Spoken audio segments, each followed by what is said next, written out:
Bonsoir à toutes et tous. Bienvenue dans cette salle de conseil remodelée, dans cette halle Pagnol qui va nous servir pendant quelques temps de salle de conseil, puisque vous savez que l'hôtel de ville est en travaux. Alors, c'est vrai qu'on aurait pu encore à la limite le faire ce soir, mais comme on avait déjà prévu de sonoriser la salle, on a préféré quand même garder cette organisation. Donc, on va ouvrir la séance. Déjà, on va commencer par l'énumération des absents et des pouvoirs. Donc, nous avons... Monsieur Renan Michel est absent, donc il a donné un pouvoir à Monsieur Joly. Madame Gaucher, absente, elle a donné un pouvoir à Monsieur Boutin. Monsieur Deguerré est retardé, je pense. C'est ça, R, c'est retardé. Donc, pour l'instant, en attendant, il a donné un pouvoir à Monsieur Houssin, en attendant qu'il arrive. Et nous avons Monsieur Athanase qui est absent et qui a donné un pouvoir à Monsieur Roulet. Pas d'objection. Très bien, on va pouvoir commencer. Déjà, avant de commencer, il est de tradition de nommer une secrétaire de séance. Donc, on vous propose Madame Chevalier comme secrétaire de séance. Pas d'objection. Vous avez reçu le procès-verbal, effectivement, de la séance du 13 octobre, qui accompagnait la convocation au présent Conseil. Est-ce que vous avez des remarques à formuler ? Pas de remarques ? Très bien. Avant de passer à l'ordre du jour du Conseil, il y a déjà une intervention de Madame Marchais. Je vous donne la parole, Madame Marchais, puis ensuite on passera à la question qui nous avait été posée par Monsieur Roulet. Merci. Bonsoir à toutes et tous. Donc on est à la veille du 25 novembre, journée internationale de lutte contre les violences faites aux femmes. Et je souhaitais à l'occasion vous parler de deux dates. D'abord le 20 novembre. Le 20 novembre, 4 femmes ont été victimes de féminicide sur le territoire français. Donc je souhaite que nous ayons une pensée pour Mélinda, Laure, Élodie et Béatrice qui ont été ces victimes.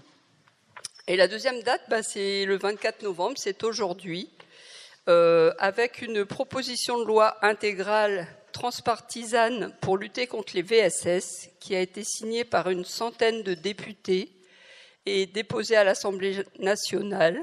C'est une loi qui est issue de 140 propositions des associations féministes et de représentants et représentantes de 8 groupes parlementaires, donc sauf le Rassemblement national et l'Union des droites pour la République. Tout le monde a participé. Cette proposition intègre tous les espaces où s'exercent les violences à l'égard des femmes: justice, police, santé, éducation, travail, numérique, famille. Elle vise à assurer à chacune une prise en charge digne et une prévention efficace. Elle englobe également la question des violences sexuelles faites aux enfants. Pour le moment, elle est déposée et nous souhaitons qu'elle aboutisse. Malgré tout ça, alors que de nouveaux outils de protection ont été mis en place ces dernières années, comme les téléphones grave danger, les bracelets anti-rapprochement, l'aide universelle d'urgence pour les victimes, alors également que la pensée des professionnels sur les questions de violences faites aux femmes évolue, le nombre de féminicides continue d'augmenter en France, comme ailleurs d'ailleurs. En 2024, la France a décompté 107 féminicides conjugaux. C'est-à-dire qu'une femme est morte tous les 2 jours et demi de la main d'un conjoint ou d'un ex-conjoint. En 2024, toujours, 900 femmes se sont suicidées ou ont tenté de le faire à cause d'un conjoint ou ex-conjoint violent, et on peut évaluer au minimum à 300 le nombre de féminicides indirects que cela représente. Ce sont les chiffres de la MIPROF, la mission interministérielle de protection des femmes.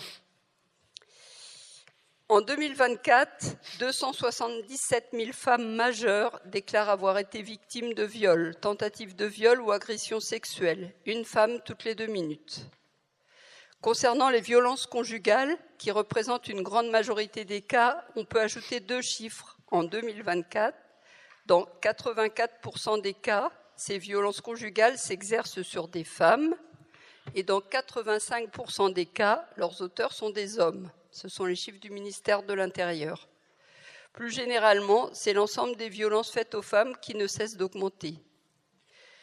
On peut ajouter à cela que la situation financière actuelle des associations qui œuvrent pour la prévention de ces violences et l'accompagnement de celles et ceux qui en sont victimes est préoccupante et que cela se traduit par une baisse de qualité dans les réponses apportées.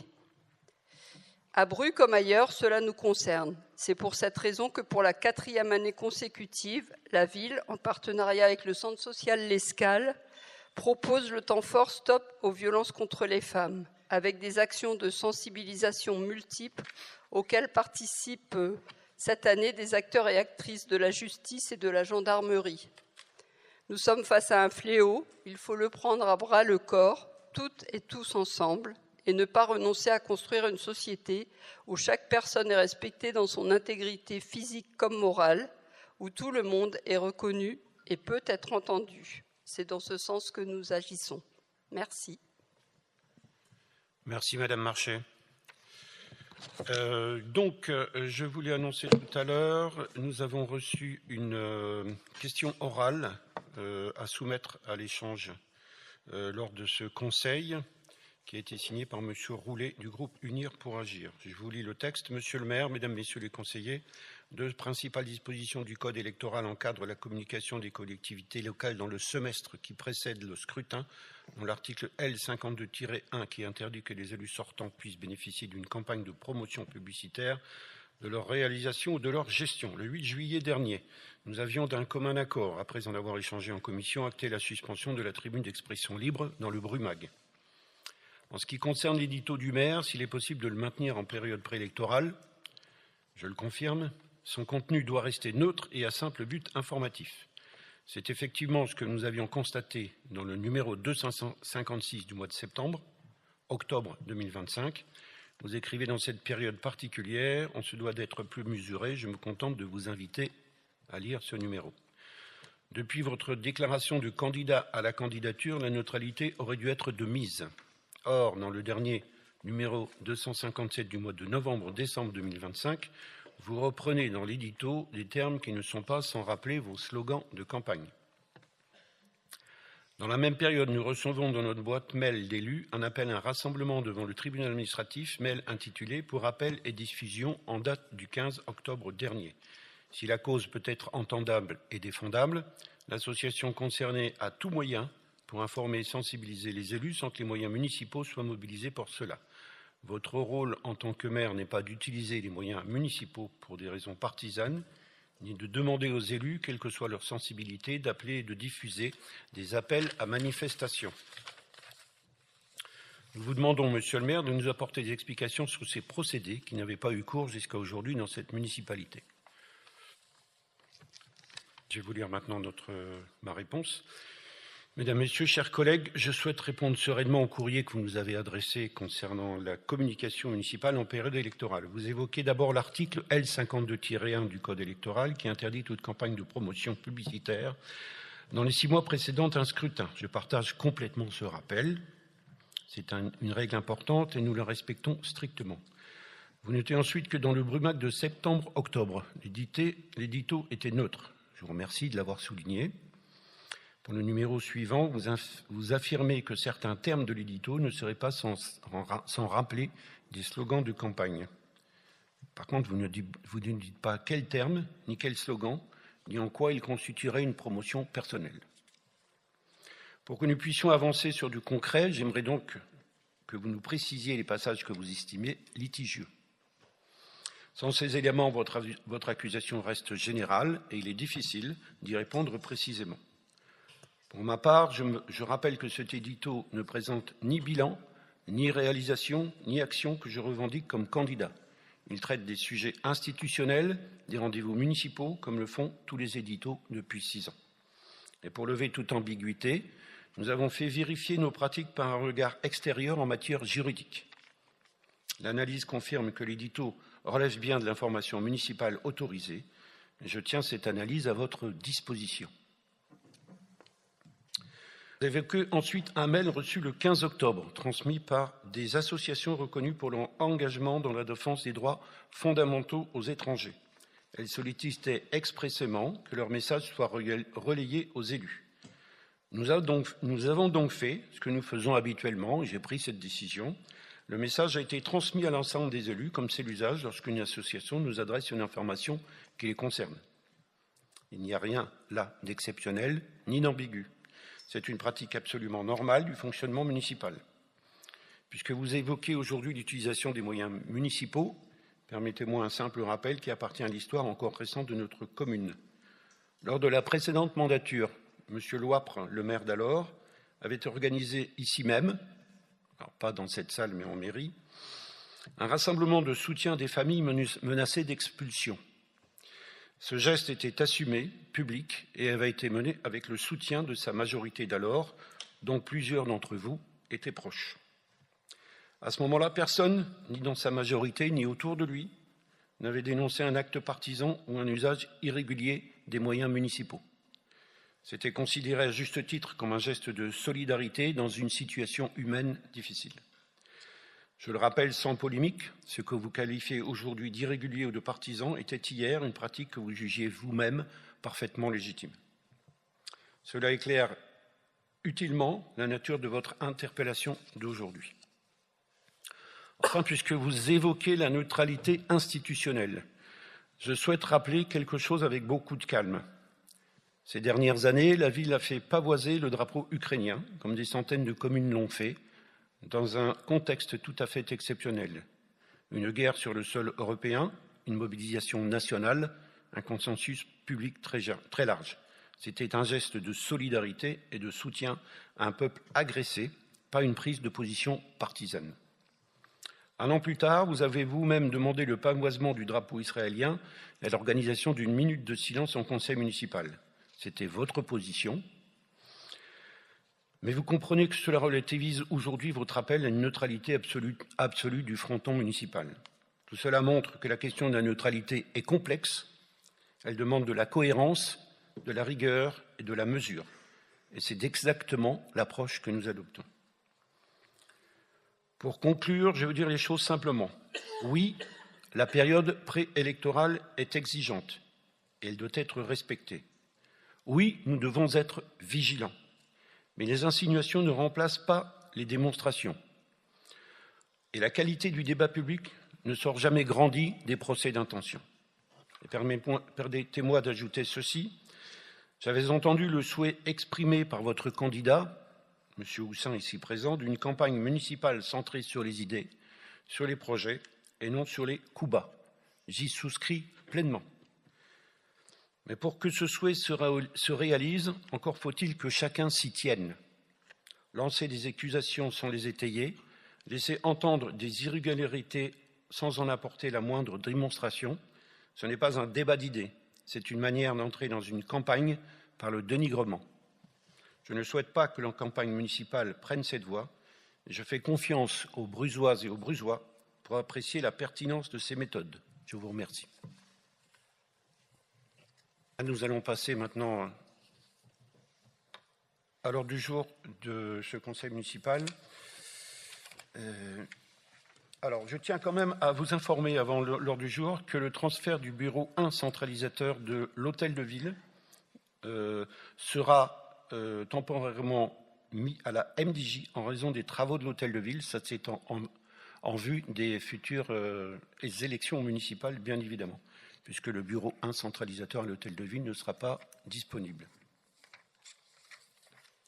Je passe la parole à M. Leroy pour la première délibération. C'est une demande de subvention pour le programme Actéchène. Oui, merci. Bonsoir à tous. Donc, depuis octobre 2023, le SDE et les conseillers en énergie partagée participent au programme national Acté plus Chêne.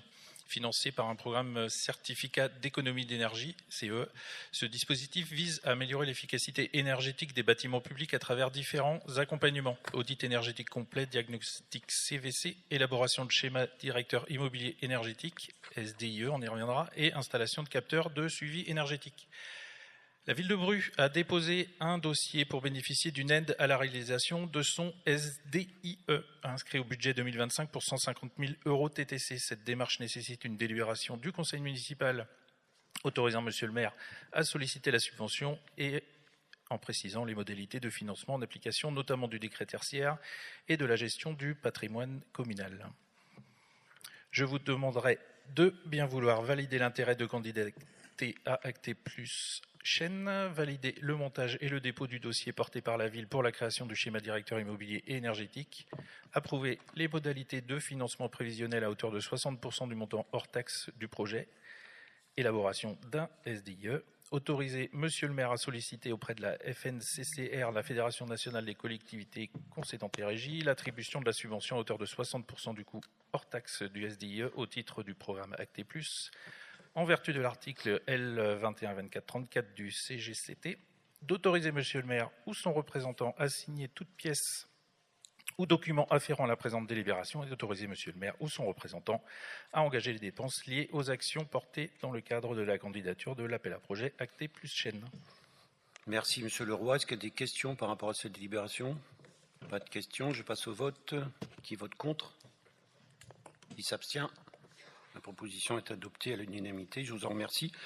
J'ai oublié de dire, excusez-moi, avant de passer à la lecture des délibérations, que la délibération numéro 12, qui concerne le rapport annuel sur le prix et la qualité du service public de prévention et de gestion des déchets, va être retirée parce qu'elle n'est pas passée en commission. Elle devait passer en commission le 6 novembre, et donc elle a été retardée, et donc elle passera en commission le 27 novembre, ce qui fait que cette délibération se retrouvera sur l'ordre du jour du Conseil du 15 décembre.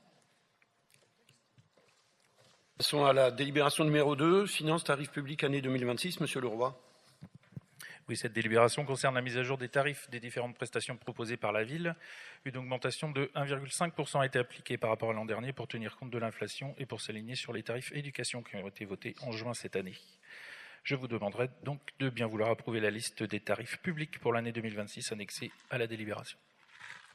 Merci, monsieur Leroy. Est-ce qu'il y a des questions par rapport à cette délibération? Pas de questions. Je passe au vote. Qui vote contre? Qui s'abstient? La proposition est adoptée à l'unanimité. Merci. Finance toujours, prise en charge du dispositif Sortir, syndicat de la Contrie, monsieur Leroy. Oui, le syndicat de la piscine de la Contrie a signé au 1er septembre 2022 une convention avec la PRAS pour adhérer au dispositif Sortir. Ce dispositif permet de favoriser l'accès à la culture, aux loisirs et au sport pour les habitants en appliquant un tarif remisé de 50% sur les entrées individuelles pour les titulaires de cette carte. Le comité syndical a décidé que les communes adhérentes à ce dispositif participaient financièrement à hauteur de 50% de remise afin de compenser la perte des recettes du syndicat. La ville n'a reçu qu'en août 2025 les factures des années précédentes qu'il convient de régulariser, 32,20 € pour 2022, 3 277,43 € pour 2023 et 3 441,20 € pour 2024. Les factures sont dorénavant reçues annuellement comme convenu. Seront dorénavant reçues annuellement comme convenu. Je vous demanderai de bien vouloir approuver la prise en charge de la ville à hauteur de 50% des entrées piscines dans le cadre du dispositif Sortir et d'autoriser monsieur le maire à régulariser le paiement des factures depuis le 1er septembre 2022. Merci, monsieur Leroy. Est-ce qu'il y a des questions par rapport à cette délibération? Monsieur Houssin. Ouais. Ça marche. Ouais. Bonsoir à tous. Monsieur le maire, chers collègues, le dispositif Sortir est un bel outil d'inclusion et nous soutenons pleinement son objectif. Pour rappel, en 2019, nous l'avions imposé au Cinéville dès son ouverture. Ce n'est donc pas ce dispositif qui est au cœur de cette délibération qui pose problème. Ce qui interroge, et ce qui doit tous nous interroger en tant qu'élus, c'est la manière dont ce dossier a été géré. Soyons clairs, quand un syndicat intercommunal se retrouve à régulariser une opération sur 3 exercices en même temps, ce n'est pas un simple oubli administratif, c'est plutôt le signe d'une gestion approximative, d'un suivi défaillant, voire d'un manque d'anticipation.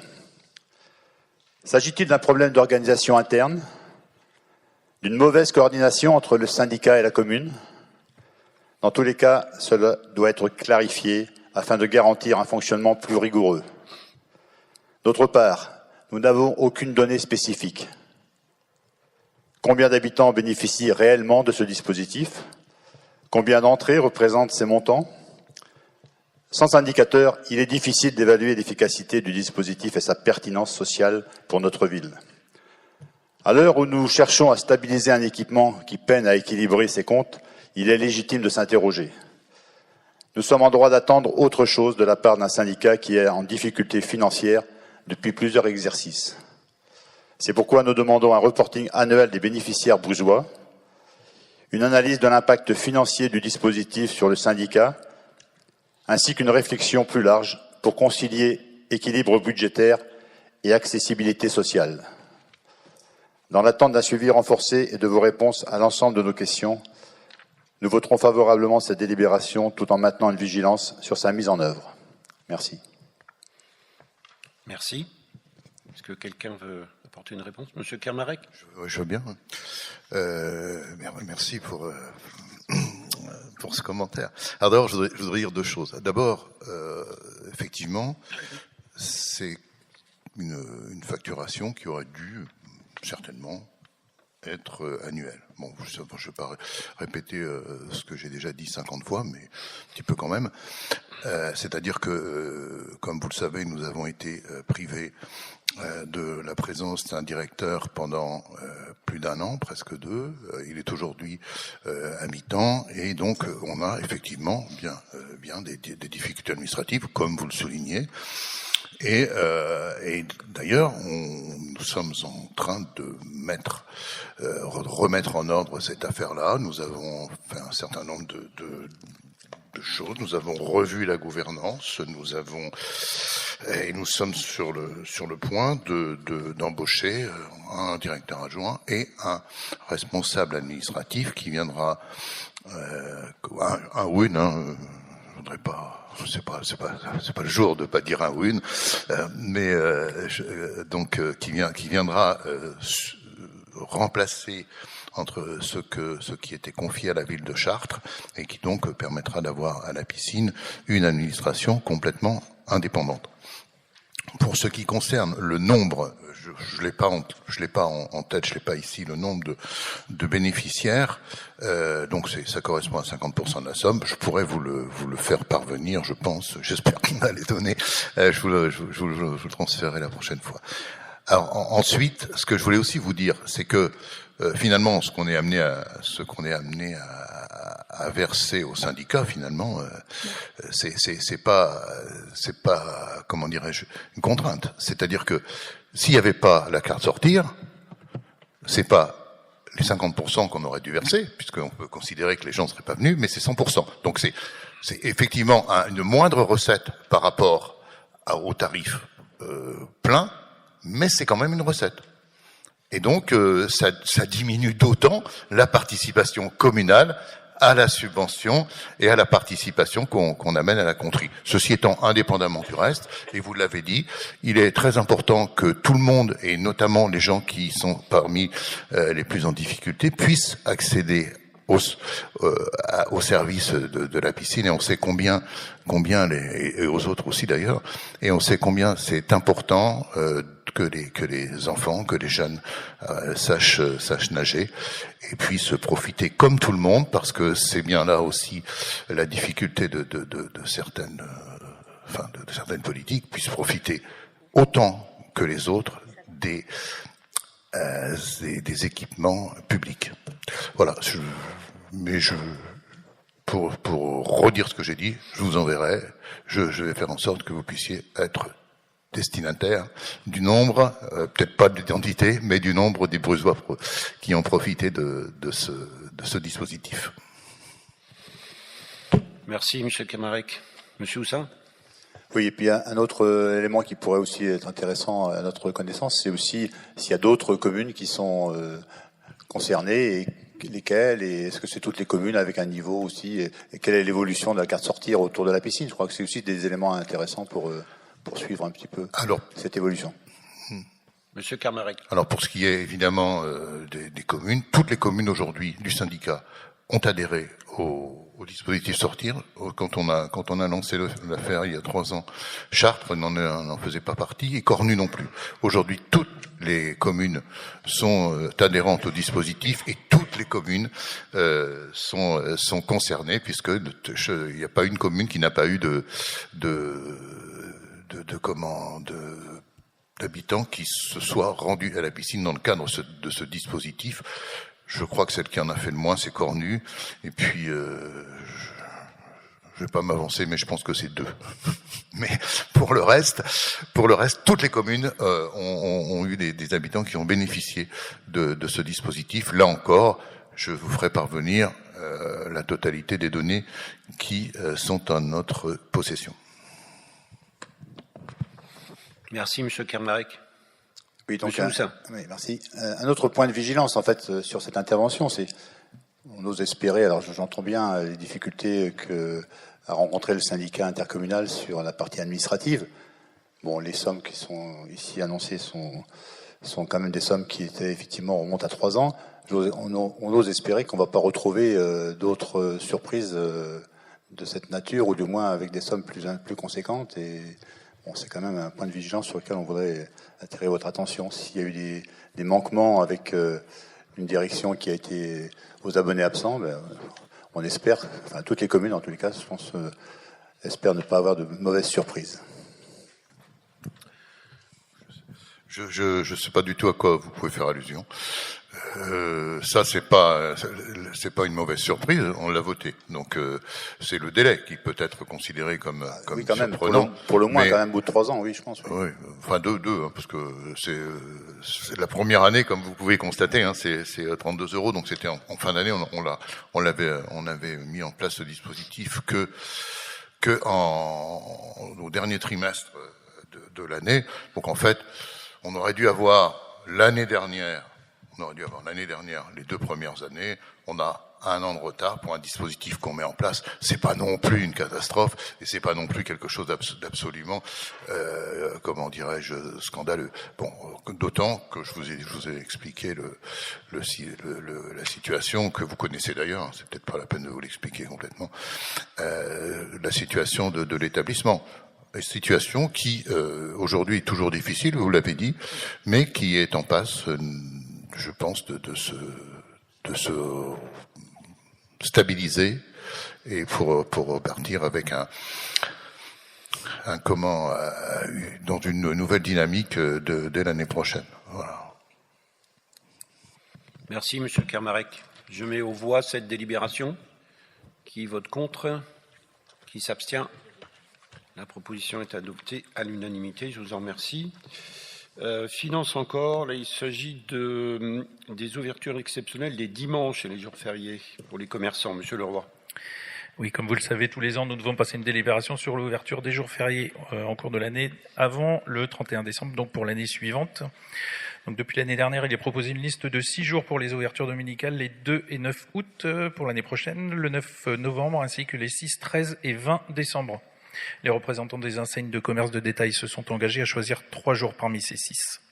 Par ailleurs, les commerces de détail sont aussi incités à n'ouvrir que 4 jours fériés parmi les 8 jours suivants, lundi de Pâques, 8 mai, jeudi de l'Ascension, lundi de Pentecôte, 14 juillet, 15 août, 1er et 11 novembre. Les dates définitives seront validées par arrêté du maire, après consultation des organisations d'employeurs et des salariés concernés et après un avis conforme de l'organe délibérante de l'EPCI. Enfin, concernant les salariés du secteur automobile, les dimanches pouvant faire l'objet d'une ouverture dominicale autorisée par arrêté municipal au titre de l'année 2026 seront les dimanches 18 janvier, 15 mars, 14 juin, 13 septembre et 11 octobre.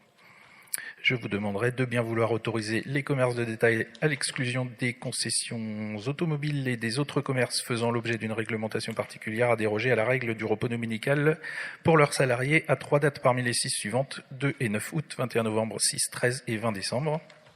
Inciter les commerces de détail à n'ouvrir que les 4 jours fériés parmi les 8 suivants, donc lundi de Pâques, 8 mai, jeudi de l'Ascension lundi de Pentecôte, 14 juillet, 15 août, 1er et 11 novembre, d'autoriser les concessions automobiles à déroger à la règle du repos dominical pour les salariés les dimanches 18 janvier, 15 mars, 14 juin, 13 septembre et 11 octobre. Préciser que l'arrêté du maire concernant le commerce de détail ne pourra être pris qu'après avis conforme de l'organe délibérant de l'EPCI et d'autoriser monsieur le maire ou son représentant à signer tout document afférent à ce dossier. Merci, monsieur Leroy. Est-ce qu'il y a des questions par rapport à cette délibération? Monsieur Roulet? Oui, merci, monsieur le maire. Bonsoir, chers collègues. On peut se réjouir effectivement d'avoir un accord sur le Pays de Rennes. Il a comme intérêt de protéger le commerce de proximité. C'était sa finalité première. Et la deuxième étant bien sûr de réguler aussi l'emploi des salariés le dimanche. Donc on peut se réjouir de cet accord. Alors pour une fois, je crois qu'il est sur 2 ans. Et moi, je me pose la question, puisqu'il est négocié et validé au niveau du Pays de Rennes, est-ce qu'une mesure de l'impact de cet accord a pu être faite au niveau du Pays de Rennes, impact sur le commerce de proximité, puisque c'est lui qu'il s'agit de protéger. On sait que le commerce est en difficulté aujourd'hui dans tous les secteurs. Donc le fait d'avoir cet accord pour 2 ans, ça nous laisse le temps, à nous, élus, d'avoir un bilan, d'avoir une évaluation de la mesure. Lorsque l'accord était annuel, c'était très difficile de l'engager, cette évaluation, puisqu'on courait tous les ans après l'accord, et on n'avait pas le temps de prendre du recul sur les conséquences ou l'impact d'un accord de cette nature. Donc ma question, elle est, avons-nous envisagé ou est-il envisagé de faire une évaluation de manière à ce que pour le prochain accord qui portera peut-être encore sur 2 ans, en 2027 et 2028, qu'on sache véritablement s'il présente un intérêt ou pas, s'il permet peut-être de sauvegarder des emplois, des commerces et d'améliorer ou de conforter la qualité de vie au travail des salariés qui sont appelés à travailler dans les commerces. Et puis une autre question, pourquoi le 2 et 9 août? On avait l'habitude que les dimanches autorisés étaient plutôt ceux de la fin de l'année ou sur les ponts avec, là, comme en ce moment, avec les opérations de promotion de type Black Friday, et puis les ponts de décembre pour préparer les fêtes. Et là, on voit apparaître le 2 et le 9 août. Donc, est-ce qu'on a une explication? Je vais essayer de répondre à vos 2 questions, mais je souhaite mes collègues aussi qui peuvent apporter une réponse. Mesure de l'impact. Envisager une évaluation, oui, pourquoi pas, bien sûr, c'est une idée qu'on peut porter. Je pense qu'effectivement, dans tout dispositif qu'on met en place, que la communauté, comme vous le dites, le Pays de Rennes met en place, donc il faudrait effectivement qu'on pose la question, pourquoi pas sur cette évaluation, bien sûr. Donc moi, j'y suis favorable. Par contre, alors, pour ce qui concerne les dates, là, j'ai pas de réponse à vous donner. Je ne sais pas ce qui a été dit. Est-ce que Monsieur Leroy et quelqu'un peut intervenir là-dessus? Monsieur Kermarek? Bah oui. C'est Rennes. C'est vrai que tu vas y aller. Mais c'est simple, parce que le 2 et 9 août, ça n'a aucun intérêt. Et donc, c'est une façon, puisqu'il fallait mettre 5 dates, c'est une façon de faire en sorte que les dates soient toutes choisies partout, sur les mêmes dates précisément. Voilà. Pour revenir à l'évaluation, moi je veux bien, je sais pas trop comment on peut faire, mais ce qu'il faut aussi savoir, c'est que de toute façon, à chaque fois qu'on demande des choses au Pays de Rennes, il faudra bien penser qu'il faudra abonder. Oui, financièrement, vous voulez dire. C'est ça. Ouais. Oui, c'est pas impossible. Du coup, après, le commerce de proximité, je pense qu'on a la chance d'être dans une commune où on a d'abord des commerces, des très bons commerces. Et puis, je pense que nos commerçants, a priori, ne se plaignent pas trop quand même de leur commerce, en tout cas de leur chiffre d'affaires. Je pense que ça fonctionne plutôt bien. Et qu'on a une population qui va régulièrement dans les commerces locaux. D'ailleurs, très souvent, moi, quand je m'adresse aux Bruzois, beaucoup me disent on n'a pas besoin d'aller plus loin que Bru, puisqu'on a tout sur place. Donc voilà. Alors, évidemment, il peut y avoir des cas exceptionnels, spéciaux, mais je pense que de ce côté-là, on a, et je remercie d'ailleurs les commerçants pour la qualité de leur proposition. Et c'est important d'avoir des commerces développés et des commerces qui fonctionnent bien dans une ville, parce que c'est le gage, effectivement, que la population puisse en profiter au maximum. Il y a d'autres interventions sur le sujet ? Je veux bien juste ajouter quelque chose. Monsieur Kermarek. Ouais, je veux bien juste ajouter quelque chose, parce qu'effectivement, c'est un protocole qu'on arrive à négocier, mais il faut quand même se rendre compte qu'il y a tout un tas de commerces, et notamment de grandes surfaces, qui ne respectent pas ces protocoles-là, hein, et qui sont ouverts tous les dimanches. Donc, alors, si on veut, comment dirais-je, s'intéresser à la protection des salariés, ce que tout le monde souhaite, on peut s'élever contre ces pratiques. Hein. Je sais que à la fin des années 2010, nous avons été nombreux. Je pense que, alors, je ne sais pas si vous y étiez personnellement, mais vous aviez des collègues qui étaient aussi. Nous avons tous manifesté contre ces ouvertures dominicales, notamment à Chartres de Bretagne. Voilà. Monsieur Roulet. Et à noter, comme pour les violences faites aux femmes et les actions qui sont menées actuellement dans le sens d'une meilleure protection, on est aussi dans une démarche transpartisane quand il s'agit d'aller effectivement manifester. Et de nombreux maires de toutes tendances étaient souvent présents à Chartres de Bretagne, effectivement. Effectivement. Bien, je vais passer au vote pour cette délibération. Est-ce qu'il y a des oppositions, des abstentions ? Donc la proposition est adoptée à l'unanimité, je vous en remercie. Alors, finance toujours, on parle des travaux de la construction de l'école primaire. Madame Oran. Merci, Monsieur le maire. Bonsoir à tous. Afin d'accompagner son évolution... Excusez-moi, Madame Oran, parlez bien devant le micro qu'on vous entende bien. D'accord. Bonsoir à tous, merci.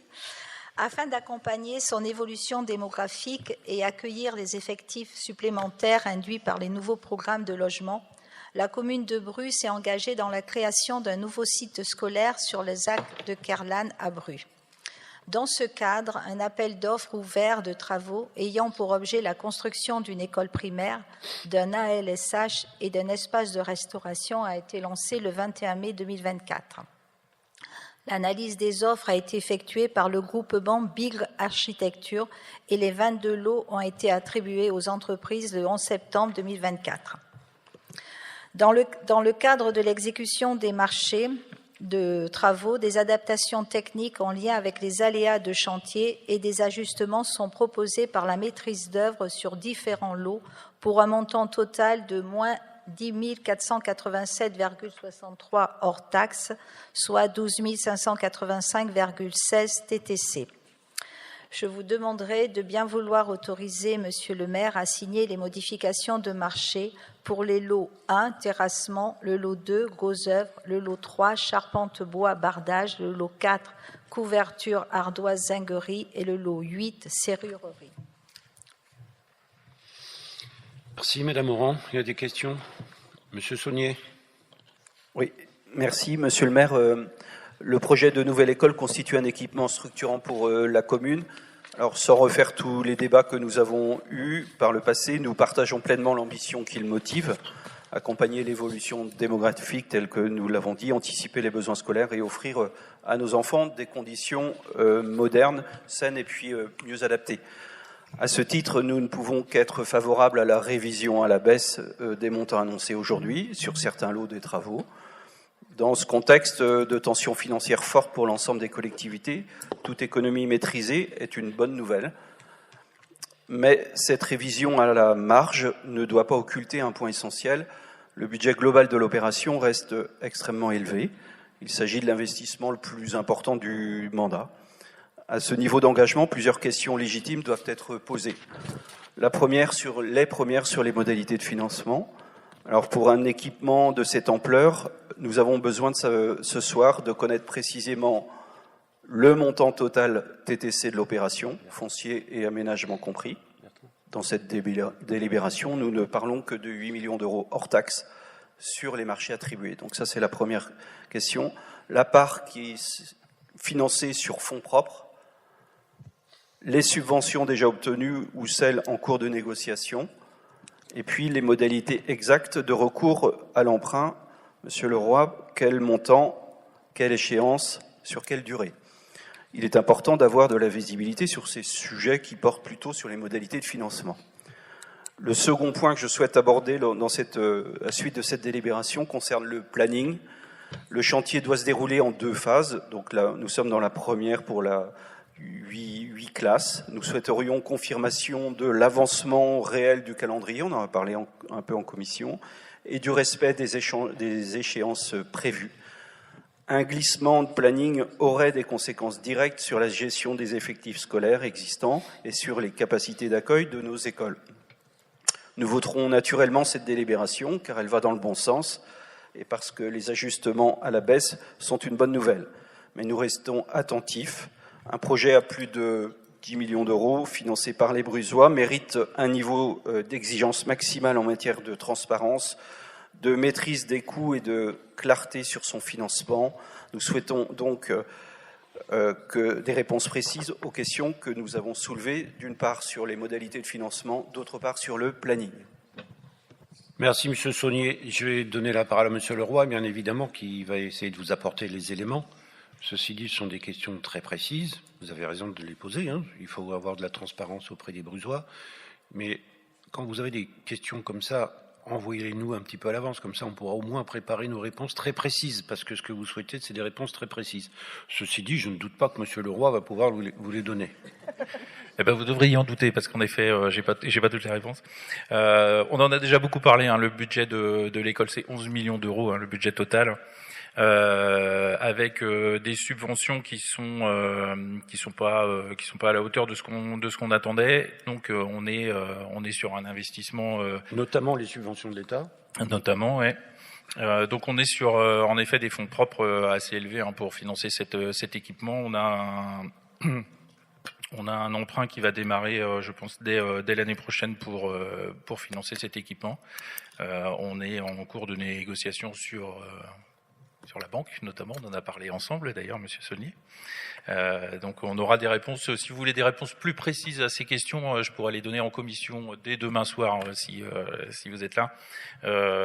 J'aurai le temps de recompiler tout et d'avoir les chiffres exacts, parce que là c'est en effet. J'avais eu la question avant, j'aurais pu vous répondre plus précisément. Là, j'ai pas tous les chiffres en tête. On n'a pas d'idée du niveau d'emprunt que l'on va devoir monter. Je suppose que si vous négociez en ce moment, c'est que vous avez une idée. Alors, on négocie une première phase d'emprunt, en fait. Pour quel montant ? Pour un montant d'environ 4 millions d'euros. Mais j'aurai des chiffres plus précis quand même demain. Je vous remercie, Monsieur Leroy. Voilà. Mais la question est intéressante et ça permettra, même si on en a en effet déjà parlé, ça permettra de remettre les chiffres à jour avec les derniers montants. Donc j'aurai tout ça demain. Je vous remercie. Merci. Pour ce qui concerne le calendrier, simplement dire qu'effectivement on vise une ouverture pour la rentrée 2027. On est toujours sur ce calendrier-là. Normalement, l'équipement devrait être prêt avant. Mais on ne peut pas ouvrir, évidemment, les classes en cours d'année. Donc, on est toujours sur une ouverture. Ou peut-être pour la LSH, oui. C'est-à-dire que la LSH, on va pouvoir le faire avant. Madame Oran, si vous avez des... Allez-y. Non, mais c'est tout à fait cela. Donc, on vise une ouverture pour la rentrée scolaire de 2027. Par contre, il y aura potentiellement une ouverture en février pour la LSH. Dès février pour la LSH. D'accord, très bien. Monsieur Kermarek ? Non, je voulais juste rassurer Monsieur Saunier et lui dire que nous faisons très attention aux emprunts et que, notamment, nous pensons éviter d'en avoir un qui nous plombe pendant 15 ans à hauteur d'1 million par an.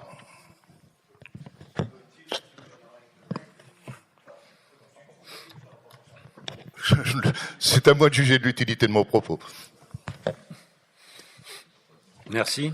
Madame Loton. Oui, bonsoir. Moi, j'avais une question concernant l'école, justement, parce qu'à la dernière réunion auquel j'ai assisté, c'est-à-dire bien avant les vacances scolaires, les grandes vacances, il y a eu une restitution d'une prospective scolaire qui montrait que les effectifs étaient en baisse et la question était posée de savoir comment on allait remplir cette école de Kerlan. Est-ce qu'il y a une stratégie qui a été adoptée sur la carte scolaire ou pas ? Est-ce que c'est encore en réflexion ou est-ce qu'il y a eu une avancée sur ce sujet ? Je crois que c'est un sujet qu'on a déjà évoqué plusieurs fois. Comme moi, je vous ai dit plusieurs fois, gouverner, c'est prévoir. Et quand on a un plan local de l'habitat ambitieux, quand on a aussi des 600 logements qui vont voir le jour à Kerlan, je pense qu'il nous fallait un 4e groupe scolaire. D'ailleurs, vous l'aviez prévu dans votre programme. Alors, pas vous, Madame Loton, parce que vous n'étiez pas dans l'équipe précédente. C'était prévu dans votre programme. Donc, ça veut bien dire qu'on est sur la même lignée que vous. On voit bien qu'il y a une extension du nombre d'habitants à Bru. Et donc, une augmentation des logements sociaux, parce qu'on est en retard sur les logements sociaux et il va falloir en construire plus. Donc, ça veut dire qu'on aura forcément des enfants qui vont venir, qui vont avoir besoin de cette école. Voilà, donc on continue et puis ça permettra aussi de desserrer un petit peu sur les autres écoles et d'avoir des classes moins chargées et ça sera meilleur pour l'enseignement des jeunes. Alors ça, je suis d'accord avec vous. Et quand vous parlez des 700 logements qui vont se construire sur Kerlan, c'est à peu près vers quelle date ? 2027, 2028 ? Bon, ce sera plus... je vais passer la question à Monsieur Joly qui va pouvoir vous répondre plus précisément. Monsieur Joly. Je vais essayer de répondre. Comment l'opération de Kerlan est une opération qui est menée par Rennes Métropole.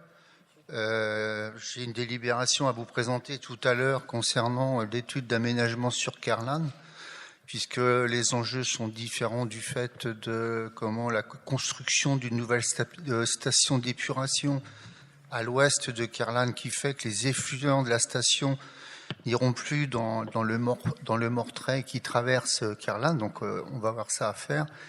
Et donc cette étude d'aménagement, comme toutes les procédures administratives, sont longues. Il y a énormément d'avis et il y a eu un peu de retard de prix sur cette étude qui a retardé un petit peu la réalisation. Mais normalement, 2027, on va avoir les premiers, fin 2026, début 2027, on aura les premiers travaux d'aménagement de Kerlan et la réalisation des 600, à peu près 650 logements. Voilà la réponse que je peux vous faire à ce jour. Merci Monsieur Joly. Monsieur Raveau, vous vouliez intervenir ? Oui, à propos de l'école, puisque vous parlez de la crainte de la baisse des effectifs. On était en réunion cet après-midi avec l'inspecteur d'académie et tous les maires et représentants. Sachez que la question des espaces éducatifs sera évidemment reposée à l'échelle du territoire et à l'échelle de la ville. Nous avons aujourd'hui 3 écoles qui ont, si on prend Champ-l'Évêque, 17 classes, si on prend l'école de Verbuisson qui doit avoir 14 classes, si j'ai bonne mémoire, et l'école de Verbuisson qui doit être à 15 ou 16 classes. Nous sommes donc sur une moyenne de plus de 15 par groupe scolaire. Sachez que cet équilibre, il va falloir le retrouver, que cet équilibre, ça permet aussi, et moi j'ai plutôt la version positive des choses, dire que quand on libère de l'espace, c'est aussi la question de dire comment on l'occupe. Et si on doit le réoccuper intelligemment, et ce sera l'objet d'un prochain mandat, j'imagine, c'est de se réapproprier des espaces éducatifs à l'échelle d'une communauté éducative que sont les parents, que sont l'éducation nationale et que sont les partenaires de l'école, c'est-à-dire tous les services de loisirs, le loisir de l'enfance. Et si on réfléchit sur une optimisation des locaux, si on réfléchit sur une accueil de la petite enfance, on ne va pas tout dérouler, mais effectivement, quand on réfléchit sur cette question qui est essentielle pour l'avenir de la ville, et en particulier de la jeunesse et de l'éducation, il est certain qu'il faut le considérer comme une chance et qu'on aura évidemment des réunions qui seront d'importance sur cette question éducative, qui pose la question des valeurs éducatives ajoutées dès lors qu'on est dans des locaux adaptés, dans des locaux fonctionnels et qui permettent de travailler en bonne intelligence. Merci, Monsieur Raveau. S'il n'y a pas d'autres interventions, je vais passer au vote. Qui vote contre? Qui s'abstient? La proposition est adoptée à l'unanimité. Je vous en remercie. Finance toujours. Là, il s'agit de la rénovation thermique de l'hôtel de ville et modification du marché, Madame Morand. Merci. Depuis 2020, la ville de Bru mène un programme E égale MCB pour maîtrise des consommations brusoises. Les actions menées par ce projet visent l'amélioration continuelle de la gestion énergétique des bâtiments communaux et la limitation de leur impact pour l'environnement. Le bâtiment de l'hôtel de ville a été ciblé comme prioritaire. Dans cette optique, une première consultation pour la rénovation thermique de l'hôtel de ville a été lancée en juin 2024, conformément aux dispositions des articles du Code de la commande publique. À l'issue de cette consultation et après analyse par le cabinet DEAR maître d'œuvre, seuls les lots 4 et 5 ont été conservés. Les lots 1, 7 et 8 ont été déclarés sans suite et les lots 2, 3, 6, 9 et 10 ont été déclarés sans suite pour cause d'infructuosité. Une nouvelle consultation a été lancée en septembre 2024 pour les lots concernés. Les marchés ont été attribués aux entreprises suivantes le 16 décembre 2024, à l'exception du lot 6, attribué le 28 avril 2025. Les travaux étant réalisés en site occupé, plusieurs ajustements ont dû être apportés au cours de chantier, suite à divers aléas rencontrés. Par ailleurs, des travaux complémentaires ont été identifiés lors de l'avancement des opérations. Le tableau ci-dessous présente l'ensemble des impacts par corps d'État liés à ces ajustements et travaux supplémentaires pour un montant total de 31 599,76 €. Je vous demanderai de bien vouloir autoriser Monsieur le maire à signer les modifications de marché pour les lots 1, 2, 3, 4, 5, 6, 8 et 9. Merci. Est-ce qu'il y a des questions par rapport à cette délibération? Pas de questions. Je passe au vote. Qui vote contre? Qui s'abstient? La proposition est adoptée à l'unanimité. Merci. On parle maintenant de transition écologique avec Monsieur Chevet, convention de travaux Bocagé. Merci Monsieur le maire et bonsoir à toutes et tous. Lors d'un précédent conseil, nous avions évoqué un projet de plantation de haies bocagères sur 2 parcelles communales sur le secteur de la Massue. Cette délibération porte sur le volet participatif du chantier, donc un chantier participatif qui sera animé par l'établissement public Eaux-et-Vilaine et qui encadrera, avec l'appui bien sûr de l'équipe éducative, 2 classes de CE1, CE2 de l'école primaire Champ-l'Évêque. Voilà, c'est une activité qui est proposée gratuitement par Eaux-et-Vilaine. Les classes en question, l'école s'étant portée volontaire, les classes bénéficieront aussi d'une animation de sensibilisation sur le thème du bocage qui sera animée par FENICA. La commune sollicite Eaux-et-Vilaine pour la mise en place d'un chantier participatif avec les scolaires pour l'installation de ces haies. Une classe de CE1 et CE2. Alors, en réalité, ces 2 classes de CE1 et CE2 de l'école primaire Champ-l'Évêque seront encadrées par Eaux-et-Vilaine pour cette plantation. Le chantier aura lieu prévisionnellement le 16 janvier 2026, mais la date pourra être reportée en cas d'intempérie. Il est proposé une convention de partenariat afin de fixer les conditions de présence et d'intervention d'Eaux-et-Vilaine. Je vous demanderai de bien vouloir autoriser Monsieur le maire ou un adjoint à signer la convention annexée à la présente délibération et tous les documents nécessaires. Merci Monsieur Chevet. Est-ce qu'il y a des questions par rapport à cette délibération? Pas de questions. Je passe au vote. Qui vote contre? Qui s'abstient? La proposition est adoptée à l'unanimité. Merci. Aménagement maintenant. Monsieur Joly. Alors, ça porte sur l'avis de l'autorisation environnementale Carlin secteur sud. Donc, la ZAC de Carlin a été créée en 1991. Elle fait 165 hectares et elle poursuit son développement. Donc, vous voyez, 91, ça fait 34 ans que cette zone d'activité a été ouverte. La conduite de cet acte est concédée depuis 2016. La concession en cours est au profit de la SEM Territoire et Toit, qui s'appelait SADIV, qui était une société du département d'Ille-et-Vilaine. La gouvernance et le pilotage de l'opération est assuré par Rennes Métropole depuis 2024, en étroite collaboration avec la ville de Bru. 2 élus participent au comité de pilotage, Monsieur le maire et moi-même.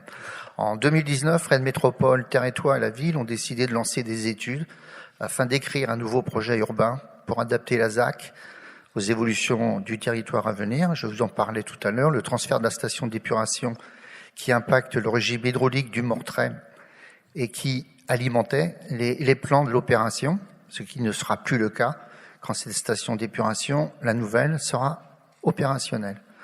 La traversée de Kerlan par le tracé du trambus qui amène aussi une réflexion sur la programmation de la ZAC en termes de densité, mais aussi d'usage.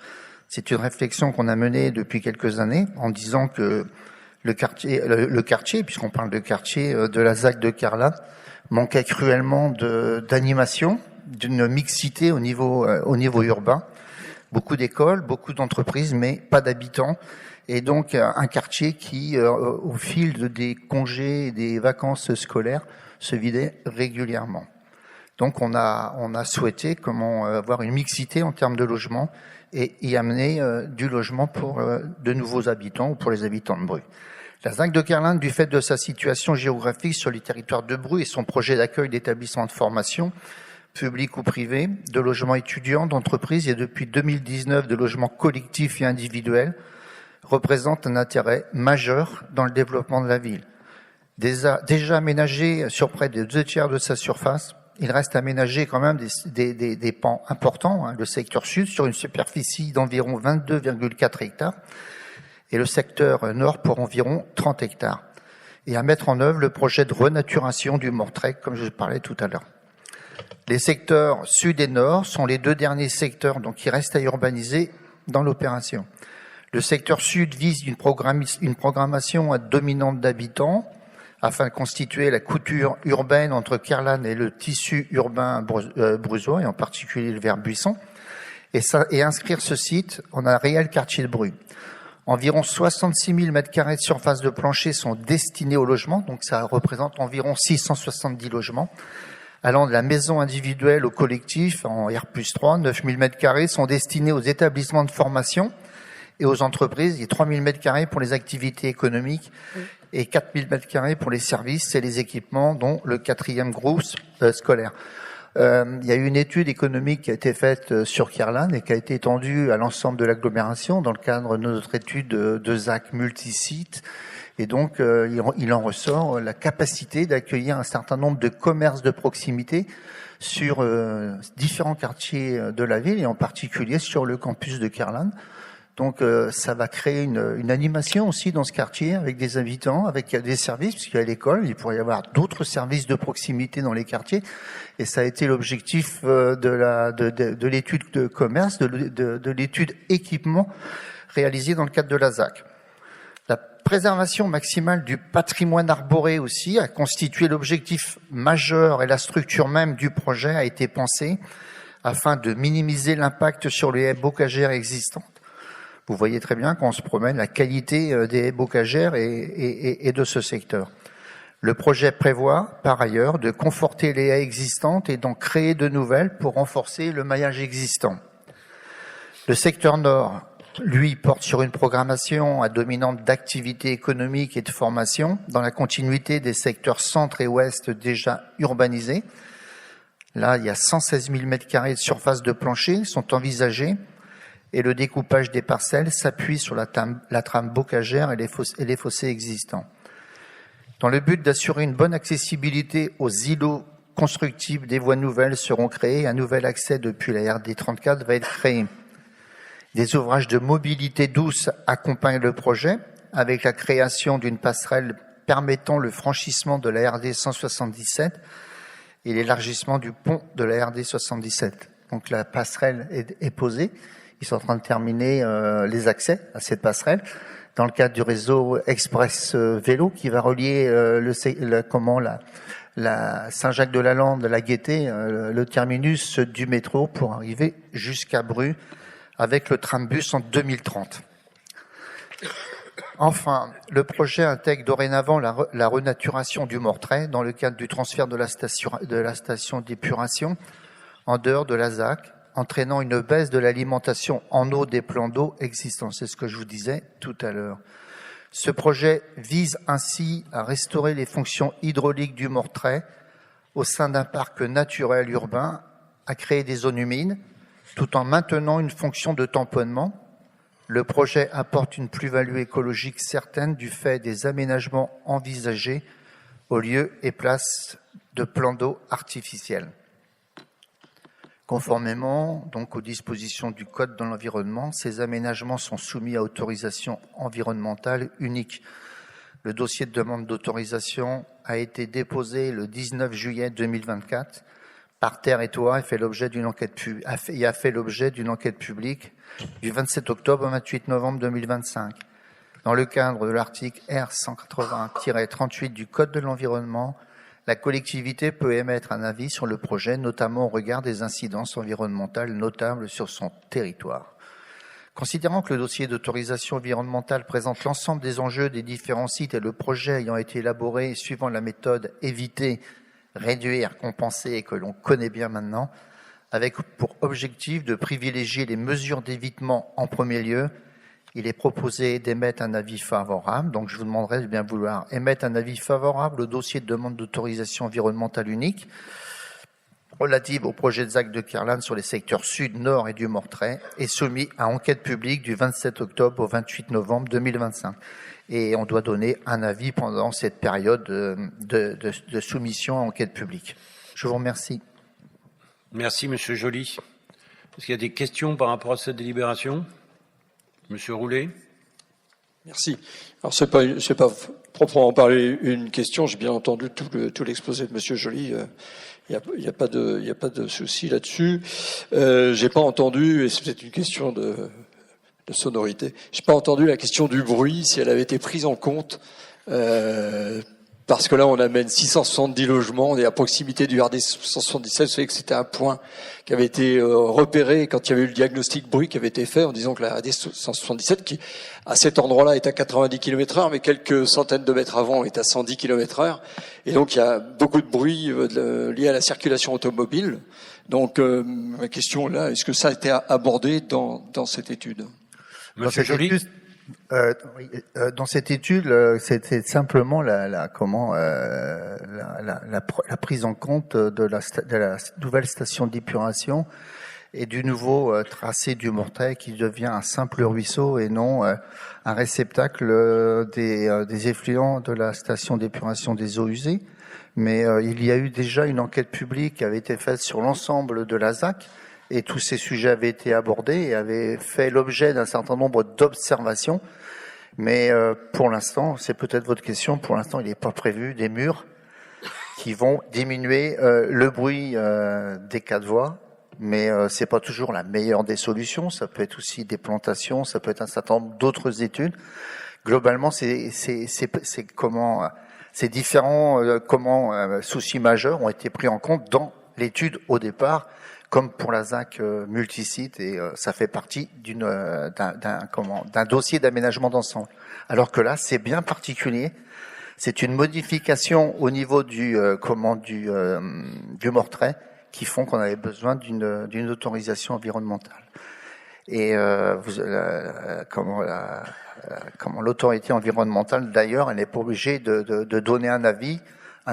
Sans avis, ça veut dire un accord tacite. Mais c'est simplement cette mission environnementale, elle n'est là que pour donner un avis technique au niveau d'une demande et d'un dossier qui a été fait dans le cadre de cette ZAC. Voilà. Mais on pourra aborder ces sujets plus tard, si vous voulez. Mais il y a eu un certain nombre d'études qui ont été faites là-dessus. Et en particulier à ZAC multisite, il y en a eu aussi. Merci, Monsieur Joly. Je retiens en tout cas effectivement qu'il faut rester vigilant par rapport à ces questions de bruit et que nous porterons ça en tout cas à la connaissance et nous serons vigilants par rapport à ça. Monsieur Chevet. Oui, un simple complément pour souligner la qualité du travail qui a été fait autour du projet de renaturation du Mortrais. Monsieur Joly soulignait l'importance de restaurer les fonctions hydrauliques du ruisseau, notamment une fois que la station d'épuration de Mathival sera déconnectée, qui apporte aujourd'hui avec les eaux épurées une bonne partie des quantités d'eau qui transitent aujourd'hui. Ça va permettre de traiter deux enjeux. Le premier enjeu concerne les plans d'eau qui sont connectés aux rivières. Les plans d'eau offrent une plus grande surface, réchauffent l'eau, créent des problèmes cyanobactéries. Donc il y a un vrai enjeu sur réduire la quantité des plans d'eau, notamment sur les rivières. Donc c'est un premier point. Et le deuxième point, c'est la restauration aussi d'espace pour la biodiversité. Ces travaux vont pouvoir libérer d'importantes surfaces de zones humides qui sont, on le sait, essentielles à la fois pour la régulation de l'eau, que ce soit en période hivernale ou au contraire en période de sécheresse où les zones humides restituent l'eau. Et c'est surtout des habitats qui sont très précieux pour la biodiversité. Donc ce projet-là va être très important de ce point de vue. Vous avez bien raison, et c'est vrai qu'on est aussi vigilant de ce côté-là, parce que effectivement le déplacement de la station d'épuration au niveau de Kerlan va faire, enfin au niveau proche du parc Expo en fait, hein, puisque c'est là qu'elle sera implantée.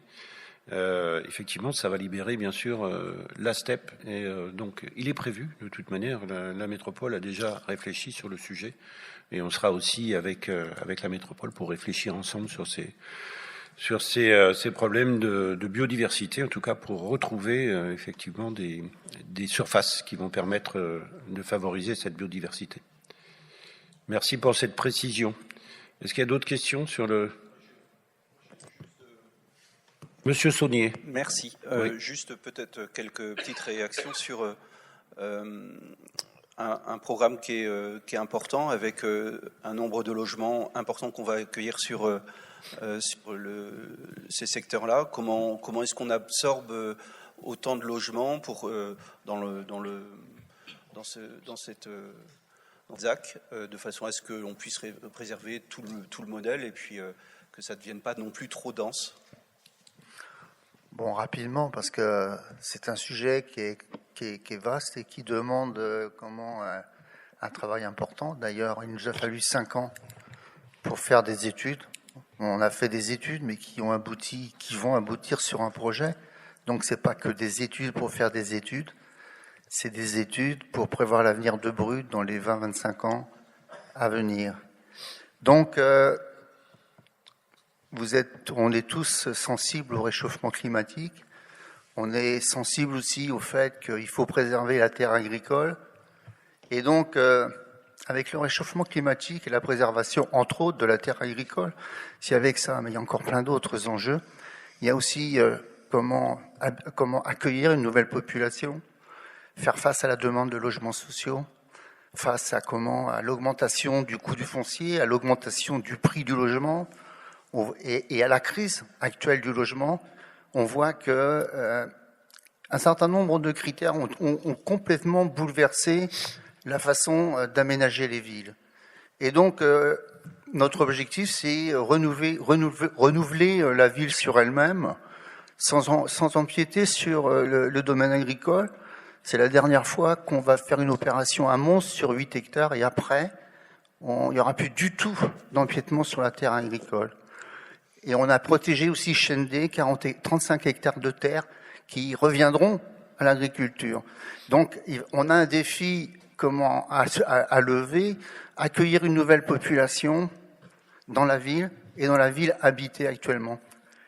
Ça fait 5 ans, on vous a présenté un certain nombre de dossiers, et l'objectif, c'est de comment végétaliser la ville, travailler sur les quartiers, c'est-à-dire partir de l'habitant dans la ville, comment il doit vivre, quelles sont ses demandes, quelles sont les priorités à prendre en compte, et c'est qu'à la fin, quand on a fait toutes ces études-là, comment accueillir la diversité des populations, la mixité sociale, ça fait partie aussi de la ville, de sa conception. Et à partir de toutes ces analyses, et après consultation de la population, puisque la ville doit se faire avec les habitants, on commence à parler de densification. Et c'est à partir de là qu'on va essayer, parce que l'urbanisme n'est pas une science exacte, on va essayer d'amener cette nouvelle population tout en préservant l'habitat existant, et donc faire que ces nouveaux quartiers qui vont s'intégrer dans la ville s'intègrent bien dans cette ville. Ce qui a nécessité un travail très fin avec des urbanismes, avec des sociologues, avec des hydrologues, puisque maintenant on va sans doute avoir des épisodes pluvieux beaucoup plus importants, beaucoup plus violents, ce qui fait que cette eau-là, qui va arriver précipitamment dans la ville, il faudra la gérer autrement que maintenant. Et donc, comme votre question, Monsieur Saunier, elle est courte, mais elle demanderait une réponse beaucoup plus vaste. Et donc, on en reparlera le 15 janvier, quand on approuvera le dossier de Zach de Kerlan. Décembre. Ah ouais, décembre, ouais, excusez-moi. Mais c'est une question intéressante. Mais merci, Monsieur Joly, pour votre réponse. En fait, ce que je voulais dire, c'est que secteur sud, on a quand même une forte densification qui est notée, 670 logements R+3, avec plus d'équipements publics qui vont entraîner potentiellement une pression accrue sur ces zones-là. Donc c'est important de regarder ça. Un risque d'artificialisation qui va être fort. Le secteur nord, on aura des extensions nombreuses, 116 000 m² d'activité qui risque de dégrader aussi ce secteur-là. Donc c'est à prendre en compte. On a un angle autour des mobilités qui est un point important avec une augmentation des flux et des mobilités qui va être à prendre en compte, et l'impact sur le réseau routier existant sur la ville et puis les différents boulevards ou routes. La saturation est déjà importante dans des ronds-points tels que ceux du rond-point de l'Haillé. Donc ça, c'est à regarder de façon prégnante. Ouais, mais ces points-là sont déjà, si vous avez consulté le site internet de la ville, où il y a plus de 1000 pages de travaux qui ont été faits sur ces 5 dernières années. Tous ces éléments-là ont été pris en compte. L'arrivée du trambus, qui va être un élément structurant de la ville, je pense qu'on va en parler. Ça sera l'un des éléments de la campagne électorale. Donc là, j'en parle pas. Peut-être pas pour vous, mais pour nous. Parce que c'est un élément structurant de la ville, et les modes doux de déplacement, c'est aussi l'avenir de la nouvelle ville qu'on doit concevoir. La voiture, c'est bien, c'est nécessaire, surtout dans les villes qui sont à proximité de la métropole. Les Rennais n'ont pas du tout la même façon de voir l'utilisation de la voiture, et plus on s'écarte des métropoles, plus le sujet est prégnant. Donc vos interrogations, elles sont courtes, mais font appel à d'importantes intelligences qui ont été prises en compte. Et le projet qu'on présentera va dans ce sens-là. C'est pas parce que l'on densifie et qu'on artificialise moins les sols que la vie est beaucoup plus difficile. Au contraire, quand vous faites de l'horizontalité, vous détruisez des espaces verts et vous pouvez faire des quartiers difficiles à vivre. Donc l'urbanisme, c'est tout ça. Ce n'est pas que des pensées qui sont envoyées comme ça en une checklist négative, alors qu'il faut positiver la ville. Madame Pinard. Bonsoir. Pour venir compléter ce que vient de dire Monsieur Joly, je sens derrière cette remarque un peu une inquiétude par rapport au nombre de logements qui seraient sur Kerlan. Alors effectivement, les chiffres sortent pas comme ça de n'importe où. Nous avons aussi à respecter un PLH. Nous faisons partie d'une métropole, et à ce titre, nous participons aussi à la construction de logements. Donc, pour rappel, nous, la commune de Bru, nous avons signé un accord comme quoi nous devons faire 225 logements par an. Donc, il y a aussi ce critère-là à prendre en compte. Et pour compléter ce qu'a dit Madame Pinard, on parle de nouvelles personnes qui arriveraient chez nous. Sachez quand même qu'une étude a montré, et je l'ai déjà dit plusieurs fois en séance publique, que 70% de la population de nouveaux arrivants sont en fait des gens qui vivent déjà dans la métropole. Ils sont composés, pour une part importante, de nos propres enfants, qui ne voient pas l'intérêt d'aller essayer de trouver du boulot ailleurs à partir du moment où ils en ont chez nous. Donc ils ont besoin de se loger. Donc voilà. Et puis la deuxième population, malheureusement, c'est beaucoup moins drôle, ce sont les familles monoparentales c'est-à-dire les couples qui se séparent et qui du coup ont besoin, quand il y a 3 enfants, ils ont besoin de 2 logements avec plusieurs chambres pour pouvoir loger leurs propres enfants. Donc voilà. Donc ça veut dire qu'il reste 30% de nouvelles populations. On a une métropole qui attire, qui a du travail, qui se développe. Et tant mieux. Je veux dire tant mieux. Mais par contre, il ne faut pas oublier que 70% des nouveaux arrivants sont en fait des arrivants qui sont déjà chez nous. Les personnes qui sont déjà chez nous.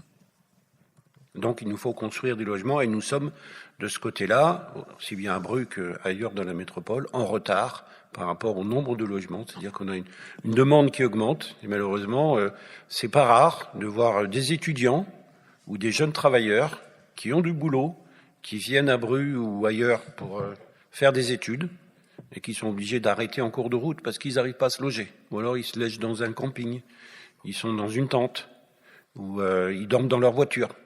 C'est déjà vu, ça c'est déjà vu. Donc on ne peut pas continuer comme ça, et il faut vraiment qu'on ait une politique du logement efficace qui puisse accueillir tout le monde. Je vais passer au vote pour... Monsieur le maire. Juste pour conclure, monsieur le maire, s'il vous plaît. Monsieur Roulet. Merci, monsieur le maire. C'est vrai que cette opération, elle est pilotée par Rennes Métropole, et monsieur Joly, vous nous avez expliqué longuement les enjeux, le contexte, etc. Mais ce soir, l'avis que vous nous demandez de formuler, monsieur le maire, est un peu court. Je dirais même qu'il est sec. Il aurait pu être conditionné par, peut-être, non pas des réserves, mais des points de vigilance. Ça a été évoqué, mais ce serait bien de l'avoir dans l'avis que nous avons demandé que vous nous sollicitez ce soir. Ces points de vigilance sont la préservation intégrale de certaines haies bocagères, le renforcement des zones humides compensatoires, la garantie sur le phasage du trambus, puisque vous l'avez évoqué à plusieurs reprises, monsieur Joly. Peut-être faut-il une étude renforcée sur les risques hydrauliques, puisqu'on va bouger beaucoup ce secteur et tous ces étangs. Et puis des engagements plus stricts sur la réduction des surfaces imperméabilisées, puisque nous sommes effectivement convaincus que la transition écologique nous concerne tous et que nous travaillons pour l'avenir. On est bien Merci, d'accord. monsieur le maire, de l'avoir redit. Voilà, donc en conclusion, cet avis manque d'exigence, ou tout du moins de conditions. Mais nous le formulerons et nous le validerons quand même, bien évidemment. Merci. Monsieur Joly. Ouais, je vais simplement dire une chose, quoi. C'est que tout ce que vous venez de dire, monsieur Roulet, c'est que tous ces éléments-là ont été pris en charge. Et si on fait une analyse du dossier qui a été mis à l'enquête, tous ces points ont été étudiés et des réponses ont été faites. Donc je suis surpris de ces questions techniques, qui veut dire qu'on n'a pas pris en compte le trambus, on n'a pas pris en compte les risques hydrauliques, en particulier toutes les haies bocagères. Au contraire, l'objectif des groupes de travail auxquels on appartient, c'était ça. Le maintien et même le renforcement des haies bocagères, des études hydrauliques prenant en compte le réchauffement climatique et qui actuellement est en capacité de dire ce que nous réserve la nature avec 1,5 degré, voire 2 degrés, voire 2,5 degrés supplémentaires de réchauffement. On est impossible de le dire. Prenez l'exemple de Valence, vous voyez bien ce qui s'est passé. Donc, tous ces points-là ont été analysés avec beaucoup d'attention. Et la prise en compte des modes doux de déplacement, vous savez très bien que la modification des comportements en termes de mobilité est beaucoup plus complexe. Donc, je ne peux pas accepter ce genre de remarques. Ou alors, ça veut dire que vous n'avez pas pris connaissance de l'ensemble du dossier qui a été mis à l'enquête. Je vous remercie. Je pense que M. Kermarek meurt d'envie de dire un petit mot. Oui, je trouvais étrange que, compte tenu de tout l'intérêt qui a été porté sur les zones humides, M. Roulier trouve que l'avis est un peu sec. C'est un trait d'humour à la façon de M. Kermarek. Merci. Bon, je passe au vote pour émettre un avis favorable. Est-ce qu'il y a des oppositions? Est-ce qu'il y a des abstentions?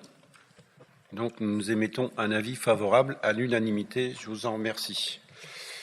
Nous sommes sur l'aménagement maintenant, avec la convention d'occupation temporaire du domaine public pour les ombrières photovoltaïques Place de Bretagne.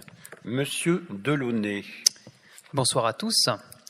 Donc, comme vous le savez, Rennes Métropole et la ville de Bru ont décidé d'engager l'opération de requalification de la place de Bretagne à Bru.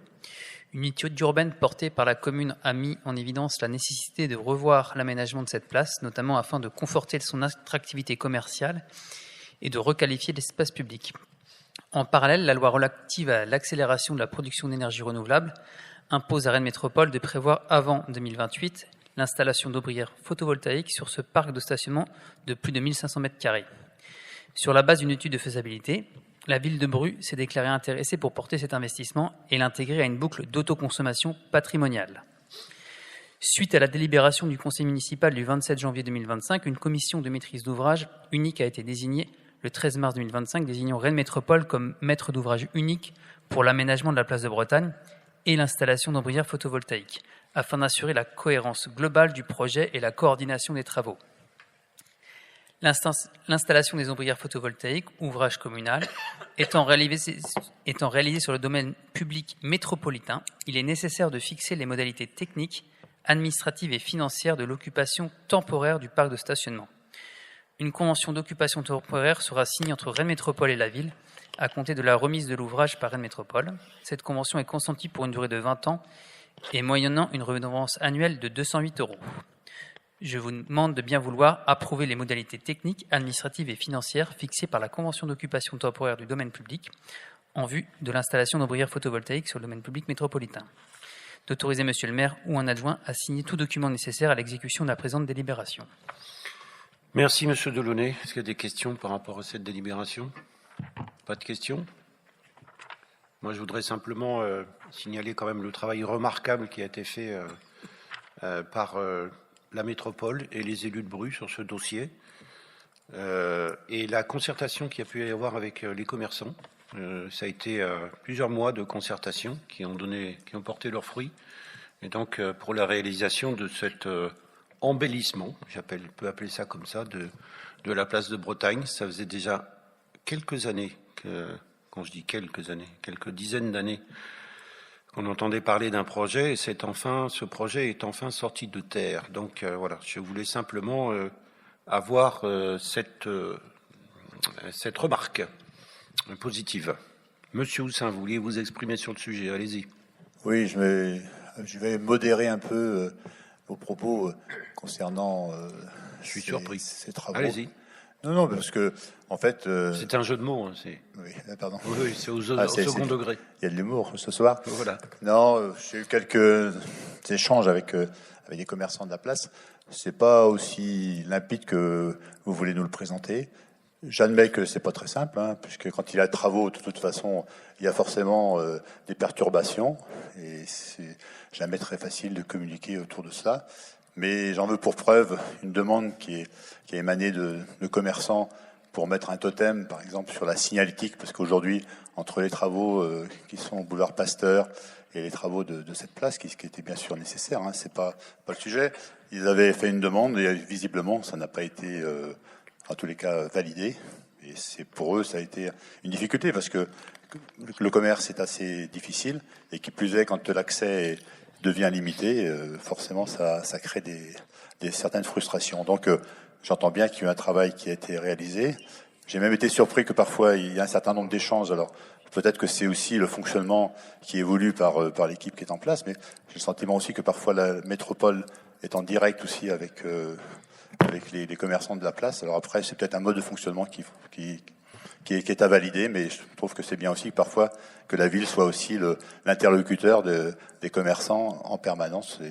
Et je trouve que là, par exemple, sur la partie signalétique, c'est une demande qui, peut-être pour des raisons financières, je ne sais pas, mais en tout cas, ça n'a pas été validé par vos services. Moi, les quelques commerçants que j'ai pu aller voir étaient plutôt contents. Maintenant, Madame Pierre. Oui, merci. Bonsoir à toutes et tous. Effectivement, c'était une demande et on n'a pas souhaité donner suite, entre autres parce que il aurait fallu éventuellement reproduire la même opération dans les différents points commerciaux de la ville. Et on leur a précisé que de toute façon, ils pourraient aussi communiquer par leurs propres moyens, puisqu'il y aura de la signalétique ouverte aux commerçants qui sera installée du mobilier urbain. Par ailleurs, sur la liaison avec les commerçants, il y a quelque chose de très suivi, effectivement, que ça soit avec la métropole ou avec les agents de la ville de Bru, qui rendent visite de façon hebdomadaire aux commerçants pour vérifier que tout se passe bien et adapter éventuellement, si nécessaire, les opérations, les timings et essayer de faire en sorte que les désagréments soient les plus courts possibles, même si effectivement ça reste quelque chose de très compliqué et ils ont quand même réussi à faire ça le plus proprement possible. Quant à la relation directe entre la métropole et les commerçants, moi je trouve ça plutôt simple. À partir du moment où c'est la métropole qui est en maîtrise d'œuvre, alors évidemment en relation avec nous, je pense que c'est normal que les commerçants puissent s'adresser directement à la métropole et aux techniciens, puisque de toute manière les techniciens ont toujours été, dès le départ de ce projet et de la concertation, ils ont toujours été associés.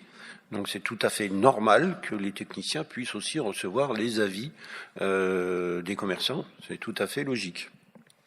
Monsieur Houssin. J'émets juste une réserve concernant l'intervention de Mme Pierre sur un précédent, en fait, en disant si on avait réalisé un totem en signalétique sur cette place, on avait aussi la difficulté peut-être d'avoir un précédent pour d'autres travaux autour de certains commerces. Je précise juste que cette place, elle est en sous-bassement quelque part, donc avec les travaux qui ont été réalisés et avec un certain nombre de barrières qui ont été mises pour protéger un peu l'ensemble des travaux, je trouve que cette place, pour le coup, est un peu différente d'autres places qui sont moins enclavées que celle-ci. Et voilà, je trouve que ça aurait pu être une bonne initiative. Évidemment, c'est pendant les travaux, on est bien obligé de mettre des barrières pour éviter que les gens. Non, mais j'entends bien. Mais vous comprenez un peu l'encaissement. Ça, je pense que les commerçants l'ont bien compris. Voilà, on fait les travaux et je vais vous dire, on va même arrêter les travaux pour les laisser tranquilles pendant la période des fêtes. Alors, vous voyez, non, mais la signalétique, ça a beaucoup d'importance quand même parce que voilà, c'est pour des commerçants qui ont des difficultés. Je pense que notre rôle d'élu aussi, c'est de les soutenir, c'est de les accompagner. Bon, je dis pas que vous l'avez pas fait, je dis simplement voilà qu'il y a eu quelques remarques qui ont été quelques réunions d'information et de concertation. Je peux vous dire que je n'ai pas dit que vous n'avez rien fait. Je dis simplement que on en a réalisé plusieurs. Vous avez présenté quelque chose. On en a réalisé plusieurs et les commerçants ont eu leur mot à dire et ils ont construit ensemble cet équipement. Je n'ai pas dit ça, j'ai juste une petite remarque pour modérer un peu le propos. Voilà, merci. Monsieur Joly, vous vouliez intervenir ?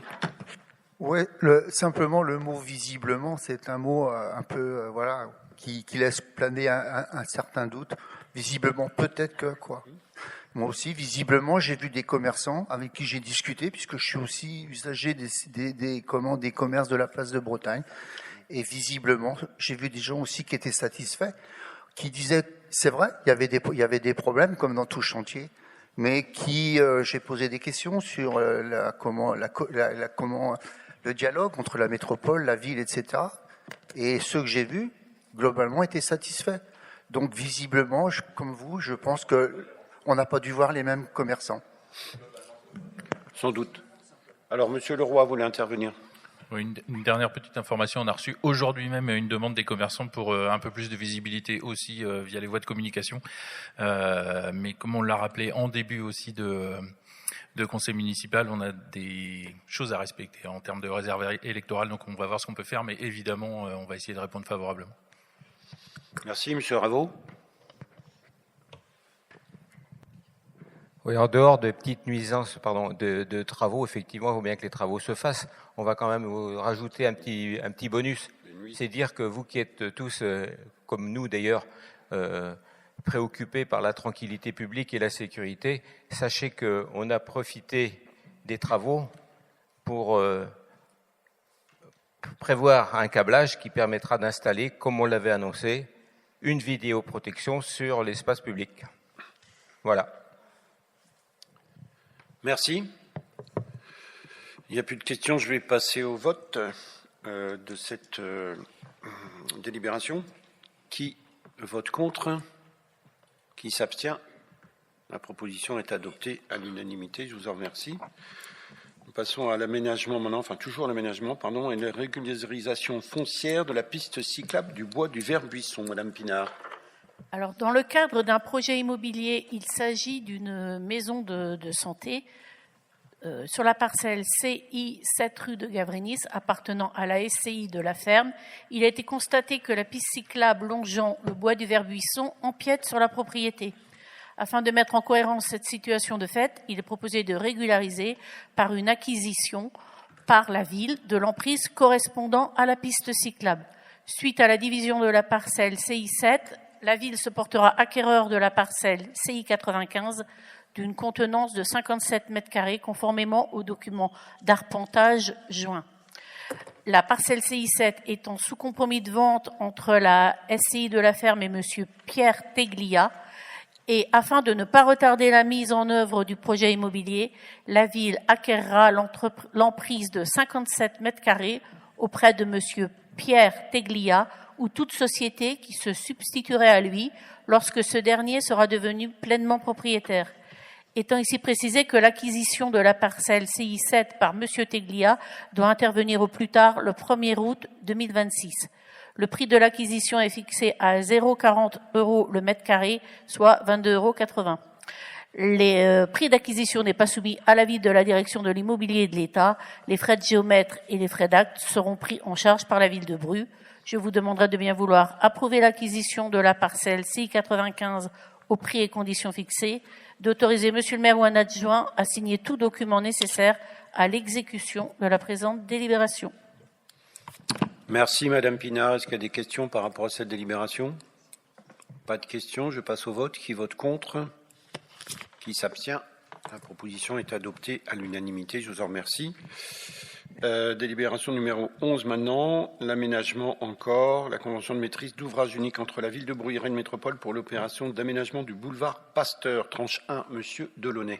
Oui, merci. Je vais en profiter pour faire un petit point sur l'avancement des travaux qui ont démarré déjà il y a presque 18 mois.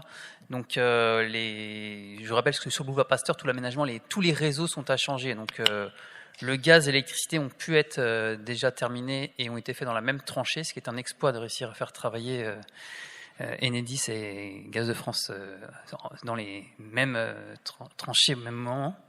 L'eau potable est terminée et là, le gros morceau va concerner l'eau usée qui va démarrer dans la semaine ou la semaine prochaine, donc qui consiste à faire une tranchée de 3 mètres de profondeur au milieu du boulevard Pasteur. Donc là, vous comprenez bien que les désagréments vont être forts. On est très vigilant sur la gêne occasionnée, puisqu'il va y avoir une coupure par tronçon du boulevard dans les deux sens, et ce jusqu'au mois d'avril-mai approximativement. Donc, puisqu'il faut changer chaque réseau qui relie chaque maison de manière à ne pas causer des désagréments ni de coupure. Ça consiste aussi, voilà, parce qu'on est toujours une continuité de service sur l'eau usée. Ça paraît évident qu'on ne peut pas mettre plusieurs jours les gens sans évacuation. Donc voilà, on reste vigilant à l'écoute des gens on va notamment les rencontrer demain soir, certains, pour les déviations, la signalétique qui peut toujours être perfectible. Mais on a 9000 véhicules à dévier et c'est très compliqué et ça va être très compliqué dans les mois qui viennent. Voilà. Donc en ce qui concerne la délibération... Je précise quand même pour compléter que ces réseaux sont là depuis plus de 50 ans et qu'ils sont vraiment à changer parce que sinon c'est la catastrophe. Oui, on n'a pas le choix. Ça aurait été à faire quoi qu'il arrive. Et donc on en profite pour refaire un aménagement de surface suite à ces travaux. On ne fait pas des aménagements de surface tant que les réseaux ne sont pas faits. Ça n'aurait pas de sens de faire pour défaire. On est conscient de ça. Donc en 2021, à l'issue des travaux réalisés sur le centre-ville de Bru, les modalités de circulation sur le cœur de ville ont évolué. Depuis, il a été mesuré un report de trafic important sur le boulevard Louis Pasteur. Une étude préopérationnelle a été menée de janvier à juin 2024. Les résultats des différents diagnostics et les pistes de solutions ont été partagés à plusieurs reprises avec le collectif de riverains qui s'est constitué lors de différents ateliers de concertation.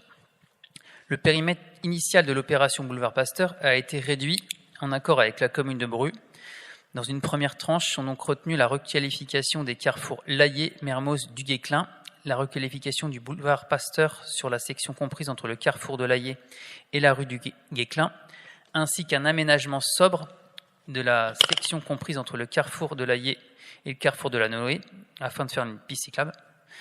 À ce stade, l'opération est au stade d'avant-projet.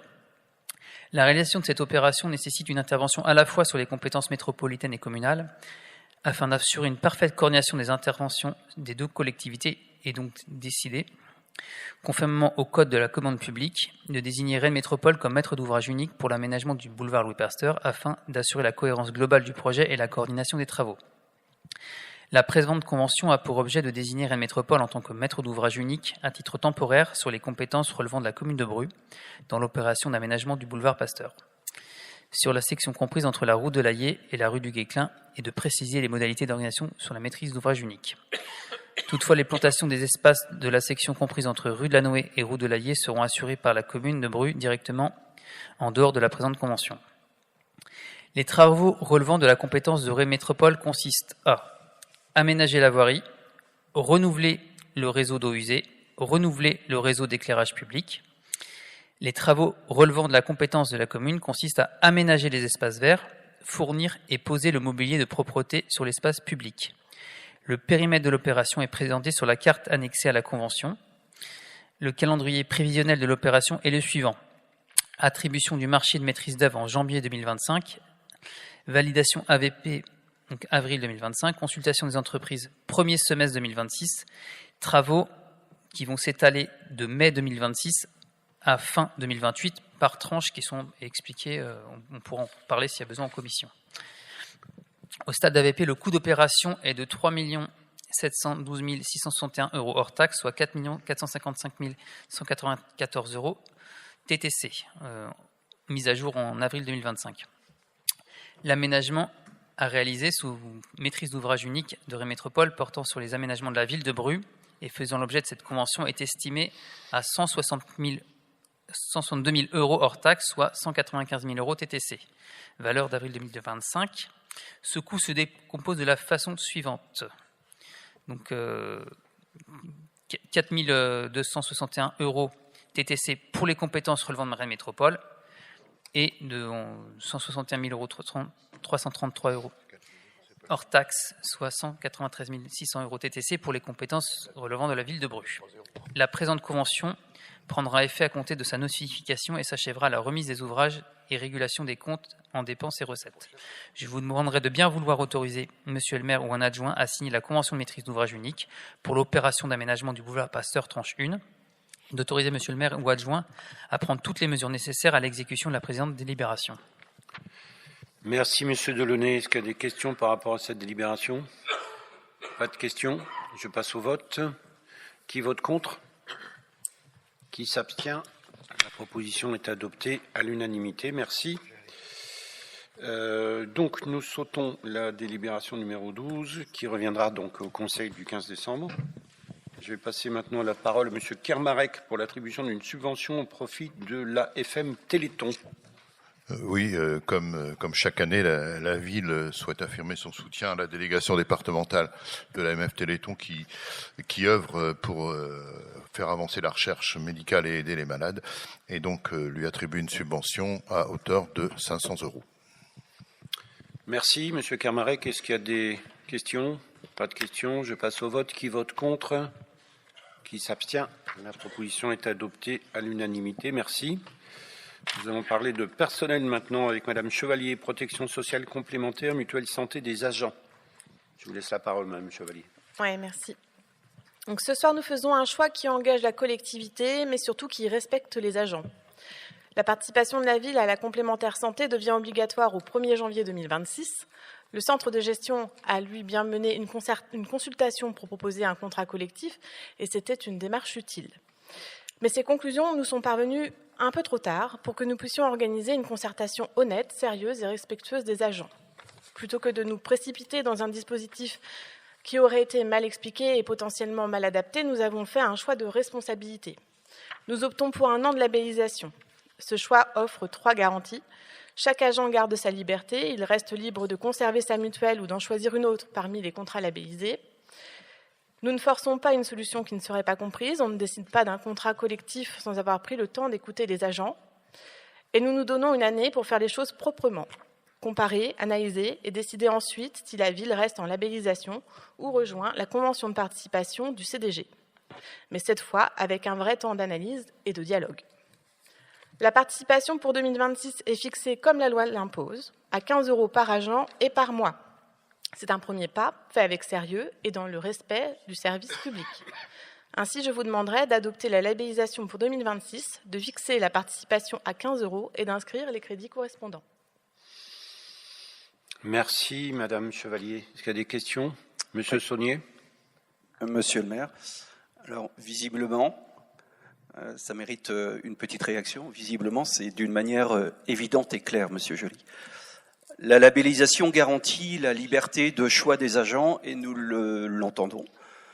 Mais nous nous interrogeons pourquoi la ville n'a-t-elle pas retenu la convention de participation qui permettrait de négocier un contrat collectif potentiellement plus avantageux pour les agents comme pour les finances communales. La convention de participation offre une mutualisation plus forte, des tarifs souvent plus compétitifs, une cohérence de garantie et une vision globale de santé au travail. Nous comprenons bien évidemment le souci d'éviter de brusquer les agents, mais ce raisonnement reporte simplement la question sans répondre à l'enjeu d'un accès équitable et optimisé à la couverture de santé. Nous souhaiterions donc connaître les éléments concrets ayant conduit à écarter cette option. Quels comparatifs ont été réalisés? Quel bilan a été tiré de la consultation? Et surtout, quelle stratégie de long terme la ville veut-elle adopter concernant la santé de ses agents? Merci. Merci, Monsieur Saunier. Donc, j'entends bien votre question. Alors, pour y répondre simplement, nous avons la chance d'avoir un centre de gestion compétent qui fait justement cette démarche en fait auprès des assureurs et qui a mis sur la table un ensemble de choses, concertées notamment avec les organisations syndicales départementales pour essayer de trouver la meilleure des solutions. Un contrat, pour qu'il soit tenable dans le temps, il faut, et je ne vous l'apprendrai pas, en fait, un équilibre financier. Et cet équilibre financier, il peut être garanti notamment quand on a un socle le plus large possible de participants à ce contrat. Donc là, en l'occurrence, on ne dit pas qu'on ne le fera pas, mais c'est plutôt qu'on n'a pas eu le temps de prendre connaissance dans le détail de l'ensemble des éléments de ce contrat et de le partager surtout avec les organisations syndicales et les agents de la ville. Donc nous préférons dans un premier temps opter pour une labellisation pour 1 an, prendre le temps pendant cette année-là, enfin réellement ça se jouera sur le premier semestre 2026 dans la concertation avec les agents de la ville de Bru, et de voir ensuite si on opte pour l'adhésion à ce contrat global ou si on conserve une labellisation pérenne. J'ajouterai également que nous prenons soin de la santé de nos agents. Enfin, je veux dire, c'est pareil évident de le dire, mais encore faut-il le répéter. Oui, et notamment par plusieurs actions dans le sens de la prévention au sein même des services, et ce, quotidiennement. Merci, Madame Chevalier. Je passe au vote. Est-ce qu'il y a des oppositions, des abstentions? Donc la proposition est adoptée à l'unanimité. Merci. Personnel également. Donc suppression et création de postes et modification du tableau des effectifs, Madame Chevalier. Oui, merci. 3 agents du service logistique et entretien quittent leurs fonctions. Un agent à temps complet et 2 agents à temps non complet. Ils vont donc proposer ce soir, pour assurer le fonctionnement du service, de créer 2 postes à temps complet. En effet, les 2 postes à temps non complet, vacants, donnaient déjà lieu à un volume d'heures complémentaires pour répondre aux besoins d'activité du service. Ces ajustements permettent donc d'aligner le tableau des effectifs sur l'organisation réellement nécessaire, sans modification de la masse salariale. Concrètement, 2 postes à temps non complet sont supprimés, 2 postes à temps complet sont créés pour permettre le lancement des recrutements. Ainsi, je vous demanderai d'adopter ces ajustements, de modifier le tableau des emplois et d'inscrire les crédits correspondants. Au budget. Merci, Madame Chevalier. Y a-t-il des questions par rapport à cette délibération? Pas de questions? Je passe au vote. Qui vote contre? Qui s'abstient? La proposition est adoptée à l'unanimité. Nous sommes arrivés à la fin de notre ordre du jour. Je vais clore la séance et vous souhaiter à toutes et tous une bonne soirée.